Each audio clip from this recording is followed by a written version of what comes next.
So first, can you tell me about yourself, your educational background, and what field you currently work in?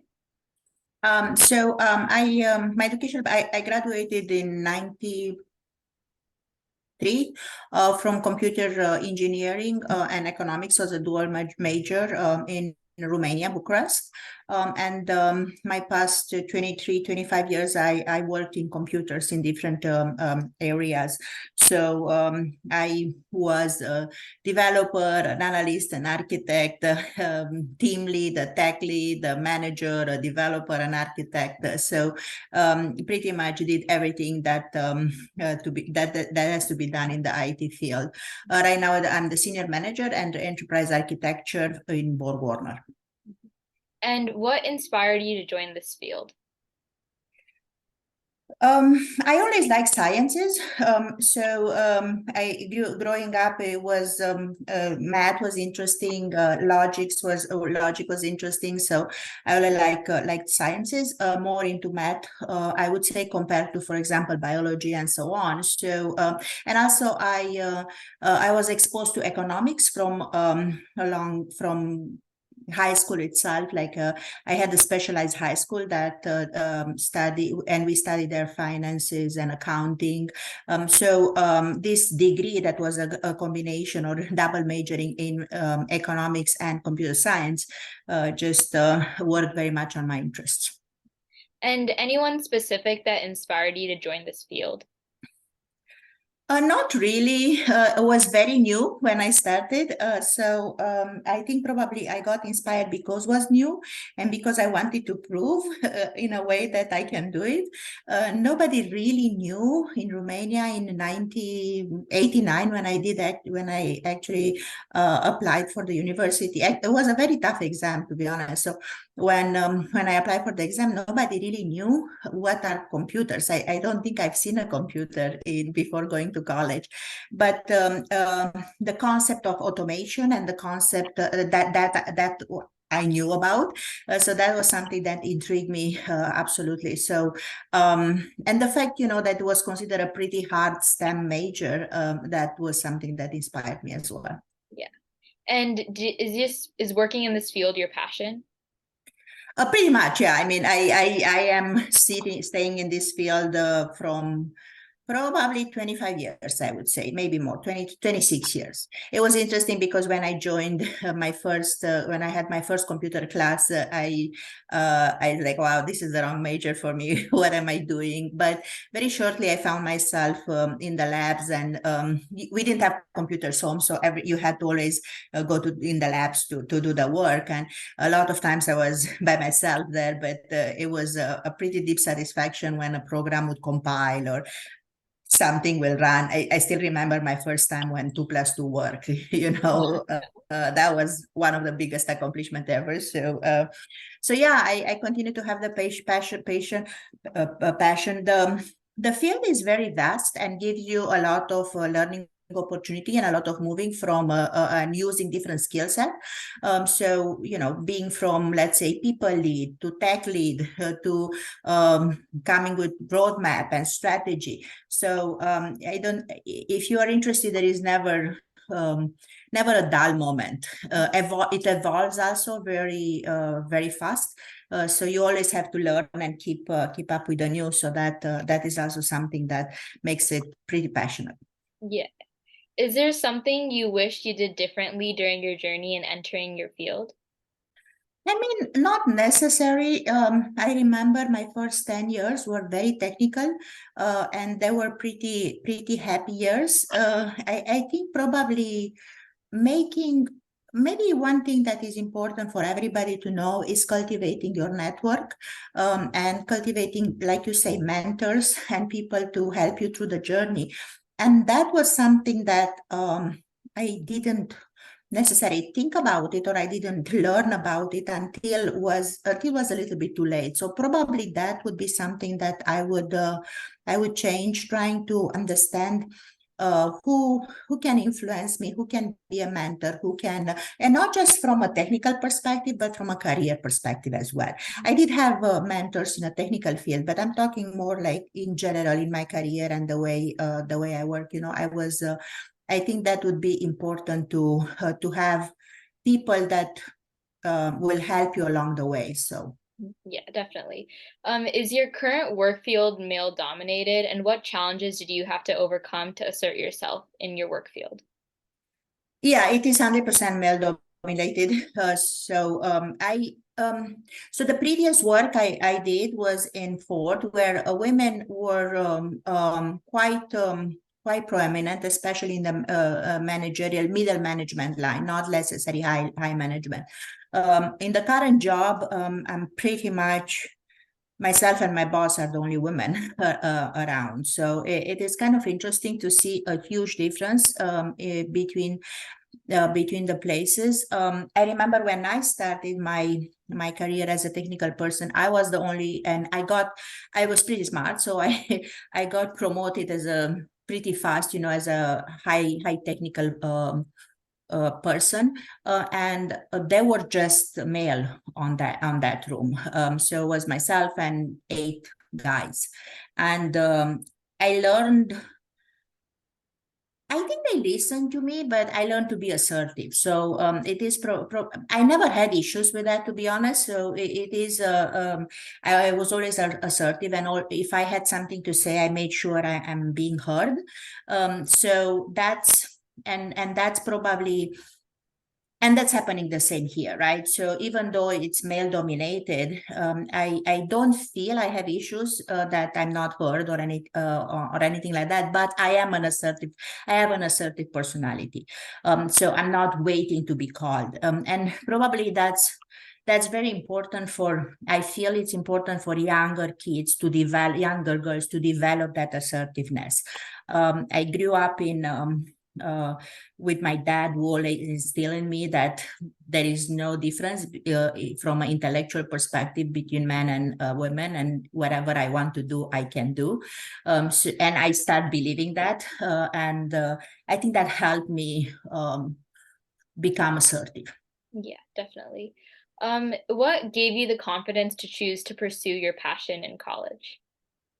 I think the fact that I was getting it, that I could see the future, right? So I think I could see the practicality of it, and I could see that a small thing that I can do can have a huge influence.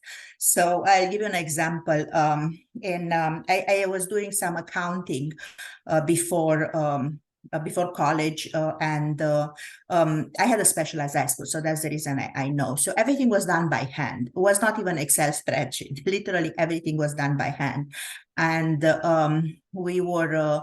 I remember one particular time we are helper. We were doing some practical like internship.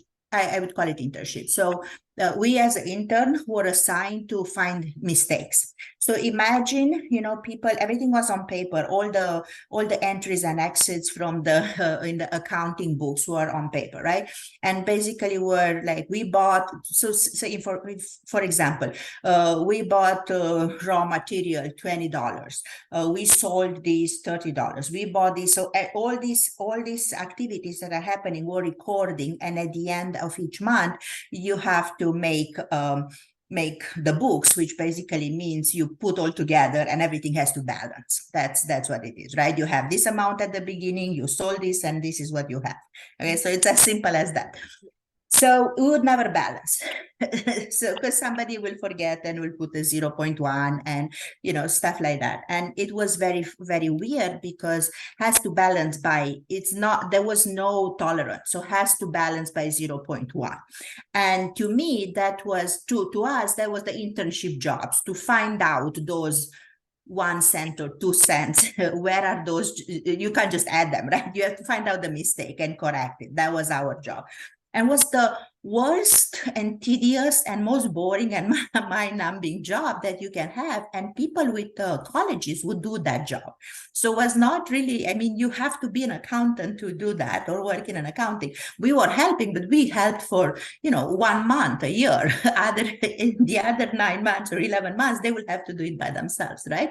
So So I know when I went in college and I started doing learning about computers and the power of computers, right? I was imagining an accounting system, right? That is on like TurboTax, right? Imagine that, right? So I was imagining that, and I was like, wow, this is so easy, right? Everything would be so easy. And you can see the mistake immediately, right? If you don't do it properly. So the possibility and thinking how much I can influence the job of those people and how much I can influence with small changes, not well, it's not small, but basically implementing a system, right, was very inspiring to me. I actually ended up doing my final project, an accounting system, just because I felt to do that. And one of my, I did it with one of my colleagues over there, and he took it even higher than that and perfected it. And he opened his startup with that and became pretty successful. So it was not just in my mind, but really it became a reality. So. Yeah, definitely. How did you deal with stereotypes of girls going into STEM throughout high school, if you hadn't? So I didn't actually have it over here in my when I grew up. I didn't have that stereotype, or I ignored it. But I definitely see it here with my kids. Right, I have a boy and a girl, so I definitely see this with my kids. However, I think it is a little bit. It is a stereotype, but not. I think it's rather. How can I say it? I think it's rather self-limiting. I've never heard my daughter telling me that a colleague of her, guy or gal, told her not to go in this class or AP Calculus class, for example, because it's too hard. And I never heard my boys saying, oh, this girl should not be here because it's too hard. It was very normal for them to be in that class, and the colleagues and the friends were not questioning. However, what I heard a lot was girls doubting themselves. Like, I don't want to register to this class because it's science and I'm a girl and it's too hard. I would rather do a AP history class, for example. Even though AP history, by the way, was much harder because you had to memorize a lot of things. Um, it's interesting because there are stereotypes, but I think they develop later on, and I think they are fueled by self-doubt. And so it's I think you have to build to bypass those stereotypes. I think you have, as a girl, have to build the confidence, and we should help build the girl confidence and tell them that you can do the hard classes since fifth grade. Yeah. And what advice would you give to young girls who don't feel confident committing to their passion? I would say take every opportunity and see that you can do it. So, for very two concrete examples, there are robotics classes everywhere, right? In pretty much every school. Go to those robotics classes. Maybe you like it, and you probably have to fight a little bit more because there will be like very vocal boys. But if they think you are smart, they will let you. They would let you participate. I just give you an example. One of the things that I'm doing right now through my company is so not through my Borg Warner, but my personal business. We are doing a middle school computer science class, club, however you want to call it. It runs from January till once a week till January till the end of the year.